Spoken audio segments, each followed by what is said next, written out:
Hi hello welcome to our channel AP schemes. Andhra Pradesh రాష్ట్ర ప్రభుత్వం పింఛన్దారులకు ఒక శుభవార్తనైతే అందించడం అయితే జరుగుతోంది. వచ్చే నెల డిసెంబర్ 1వ తేదీ ఆదివారం కావడంతో పెన్షన్దారులకు ముందుగానే పెన్షన్ అందించేందుకు ప్రభుత్వం ప్రత్యేక ఆదేశాలను అయితే జారీ చేయడం అయితే జరిగింది. నవంబర్ 30వ తేదీ శనివారం నుంచి పెన్షన్ పంపిణీ చేపట్టాలని ప్రభుత్వం అయితే నిర్ణయం తీసుకుంది. డిసెంబర్ నెల పెన్షన్ను నవంబర్ 30వ తేదీ నుంచే పంపిణీ డిస్ట్రిబ్యూషన్ స్టార్ట్ చేయాలని ప్రభుత్వం అయితే ఆదేశాలను అయితే జారీ చేయడం అయితే జరిగింది. పెన్షన్ పూర్తిగా నవంబర్ 30న పంపిణీ చేయాలని, పూర్తి కాకపోతే డిసెంబర్ 1, 2 తేదీల్లో పూర్తి చేయాలని ప్రభుత్వం అయితే ఆదేశాలను అయితే జారీ చేయడం జరిగింది.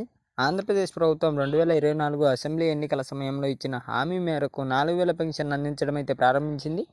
వృద్ధులు, ఒంటరి మహిళలు, వితంతువుల కోసం ప్రత్యేకంగా ఈ నిధులను ఎటువంటి అంతరాయం లేకుండా అందించడానికి ప్రభుత్వం అయితే కృషి చేస్తూ ఉందని మనం ఈ వీడియోలో చెప్పుకోవచ్చు. ఆంధ్రప్రదేశ్ ప్రభుత్వం పెన్షన్దారుల సంక్షేమం కోసం ఎప్పుడూ ముందంజలో ఉంటుందని ప్రభుత్వం అయితే చెప్పడం అయితే జరిగింది. ఈ నిర్ణయం లక్షలాది మంది లబ్ధిదారులకు ఉపశమనం కలిగించేలా, అలాగే పెన్షన్ సకాలంలో చెల్లించి వృద్ధులు, వితంతువులు, పెన్షన్ పొందే ప్రతి లబ్ధిదారులకు ఎటువంటి ఆర్థిక ఇబ్బందులకు లోబడకుండా ఉండేలా వారిని అయితే చూడాలని చెప్పేసి ప్రభుత్వం అయితే చెప్పడం అయితే జరిగింది.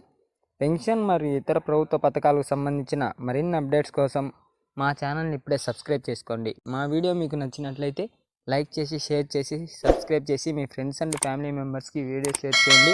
ఇంకొక ఇన్ఫర్మేటివ్ వీడియోతో మళ్ళీ కలుద్దాం. Thanks to all.